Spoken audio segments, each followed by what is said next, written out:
부동산에 대해서 비관론이 지금 사회에 팽배해 있는데 너무 우리나라에 팽배하겠는데요? 저는 사실 좀 다른 그래요? 뷰를 가지고 있는 사람 중에 몇 안 되는 전문가 중에 한 명이죠. 네. 내 집 마련의 꿈을 할 수 있게 해주려면 두 가지 규제는 풀어줘야 되지 않나. 이화여자대학교 경제학과 석병훈 교수님 모셨습니다. 어서 오세요.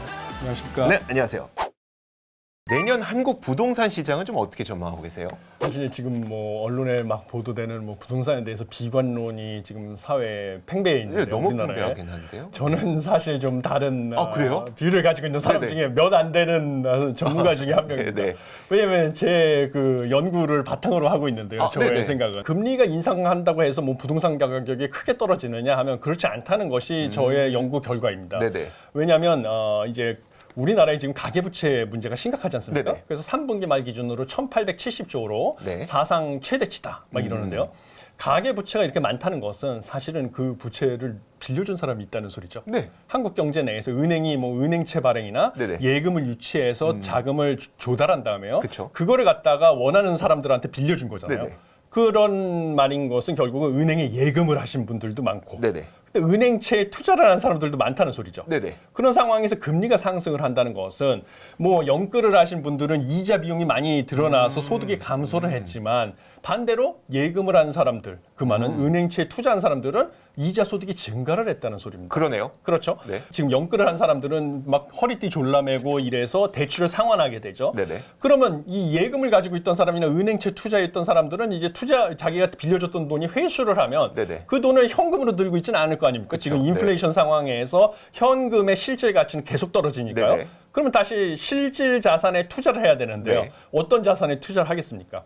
상대적으로 가격이 조정을 받고 있는 부동산 자산을 지켜보고 있다가 뭔가 입지가 좋은 곳에 그 사람들이 투자를 하는 것이죠. 네네. 그래서 제 연구 결과에 따르면 이런 식으로 이제 부채가 많은 소위 말하는 차입 가게들이 이자 비용 부담을 감당하지 못해서 네. 부동산의 자산을 이제 내다 팔기 시작해서 부동산 가격이 하락하는 추세를 보이면 금융소득이 많았던 사람들은 이자 수입이 늘어나니까 이 사람들한테 이제 가격이 떨어진 부동산은 매력적인 투자 자산이 돼서요. 입지가 물론 입지가 중요한데요. 입지가 좋은 쪽부터 이제 이쪽에서 투자 수요가 매일 들어오는 네네. 것입니다. 그래서 이 신규 수요가 이제 팔리는 부동산을 일종의 잡아들여서 네네. 이 상쇄가 되는 거죠. 그래서 실질적으로 금리 인상만 가지고는 부동산 가격 하락이 크지 않을 것이라는 게 제 연구 결과였고요. 네. 그런데 이제 그러면 이제 많은 시청자분들이 최근에 막 언론에서 보도되는 네. 거는 그건 뭐냐 뭐야? 네. 뭐 이런데 제가 보기에는 몇 가지 요인이 있습니다.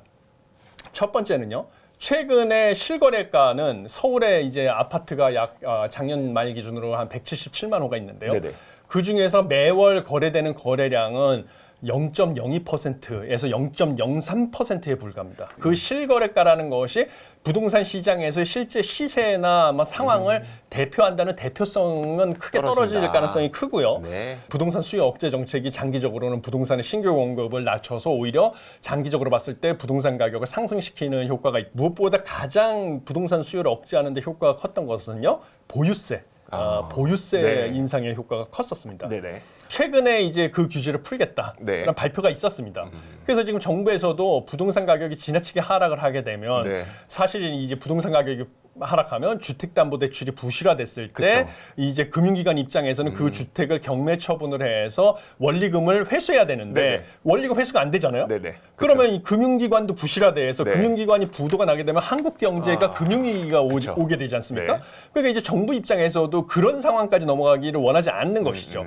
그래서 정부가 최근에 다주택자에 대해서 보유세 중과세라든지 대출 규제를 완화하는 것은 제가 논문에서 이제 밝혔듯이 그런 이제 금융소득이 많은 사람들이 부동산 시장에 이제 수요로 영입이 돼서 부동산 가격 하락을 방어하는 그런 메커니즘을 좀 풀어주는 숨통을 틔워주는 효과가 있지 않을까. 12월 초에 이창용 한국은행 총재가 로이터 통신과 또 인터뷰를 했습니다. 네네. 나는 3.5%가 최종 금리가 되기를 희망한다. 네네. 이런 식으로 이제 영어로 인터뷰를 했더라고요. 네. 제가 그걸 확인했는데 지금 현재까지 우리가 알고 있는 정보 하에서는 한국의 최종 금리가 3.5가 된다고 하면요. 베이비스텝 한 번만 더 하고 끝난다는 그쵸. 거죠. 그러면 사람들이 보기에는 금리가 이제는 내려갈 일만 남았다. 이런 생각하게 되면 뭐 우리나라는 또 주택담보대출의 변동금리가 그쵸. 크니까요. 네네. 변동금리면 당장 집을 사지 않을 이유가 없는 거죠. 네네. 주택담보대출 지금 금리는 높지만 내려가면 떨어질 변동금리라서 거니까. 떨어질 거니까. 네, 네. 그럼 지금 오히려 급매물이나 좋은 거를 잡아야 되지 않을까. 이래서 내년에 부동산 시장은 오히려 그 침체가 되지 않느라 제가 말씀드린 여러 가지 메커니즘으로 와. 벌써부터 뭐 이제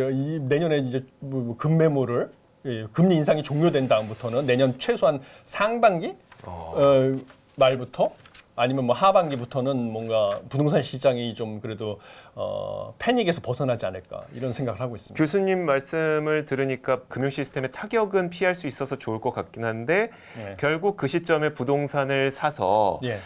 시장을 지켜주는 사람들은 부자이라고 생각하니까 예. 좀 예. 마음이 좀 씁쓸하기도 하고 예. 이 시기가 또 지나게 되면 부자는 더 큰 부자가 되고 물론 금융 시스템은 잘 지켜냈지만 그리고 국가에서 정책적으로 보기에는 당연히 금융 시스템 지키는 게 훨씬 더 중요하니까 예. 금융위기가 생기면 시스템 붕괴되면 그건 손 쓸 수가 큰 없으니까요. 비용을 지불해야 되니까. 근데 한 5년 10년 지나면 또 우리는 처음이면 바라보고 살겠구나. 지금 무주택 실수요자분들을 위해서는 지금 분양가 뭐 지금 신규 분양들이 나오고 있는데요. 중요한 것은 무주택 실수요자분들이 그 아파트를 분양받는데 장애가 되고 있는 것은 네네. 지금 84 타입인데요. 네. 84제곱미터 그쵸. 전용. 대출은 그게 안 나오는데 그렇죠. 수요가 가장 많은. 중도금 대출 규제. 그러니까요. 예, 시세가 많이 올라와서 지금 웬만한 84제곱미터 타입이 중도금 대출 규제에 다 걸려서 중도금 대출을 받을 수가 없어요. 맞아요. 실수죠. 그리고 지금 그 분양가의 30%에 달하는 잔금. 네네. 원래 2년 의무 실거주 요건이 또 들어가기 때문에 네네. 예. 지금 돈이 없는데 2년 뒤에 집값이 상승할 것 같아서 일단은 분양을 받아서 2년 동안의 그 전세 보증금을 일단은 30%에 달하는 분양가에 그거를 갖다가 전세를 준 다음에 네네. 전세 보증금으로 납부를 해서 그 집을 킵하고 있다가 2년 동안 내가 저축을 해서 2년 뒤에 전세를 빼주고 내가 실입주하겠다 네. 하는 분들도 사실은 실수요자들이거든요. 네네. 그분들이 내 집 마련의 꿈을 할 수 있게 해주려면 이 두 가지 규제는 풀어줘야 되지 않나 그쵸. 하는 제가 생각을 하고 네네. 있습니다. 이렇지 않으면 지금 뭐 다주택자나 이미 고자상가들만 이제 그러니까. 예, 신규 분양도 받을 수 있고 이럴 수밖에 없는 상황이거든요. 그러니까 악마는 디테일에 있다고 진짜. 금융 시스템 살리겠다고 이런 정책 딱 펴서 좋아요. 지켰어요. 부동산 가격은 지켰는데 그럼 그 부동산 가격 지켜준 사람들이 결국은 자산가들이니까 네. 나중에 시간이 지나고 5년 후, 10년 후가 됐는데 우리들은 여전히 집이 없고 네. 그들은 더 부자가 되어 있고 네. 이런 세상이 되면 또 안 되니까 그렇죠. 그러면 네. 좀 디테일의 운용의 묘를 살려가면서 부동산 시장을 좀 지키는 방안을 그렇죠. 말씀하셨던데 예. 좀 지켜줬으면 예. 좋겠네요. 그 두 가지는 좀 필요하다고. 지금까지 이화 여자대학교 경제학과 석병훈 교수님과 함께했습니다. 고맙습니다. 감사합니다.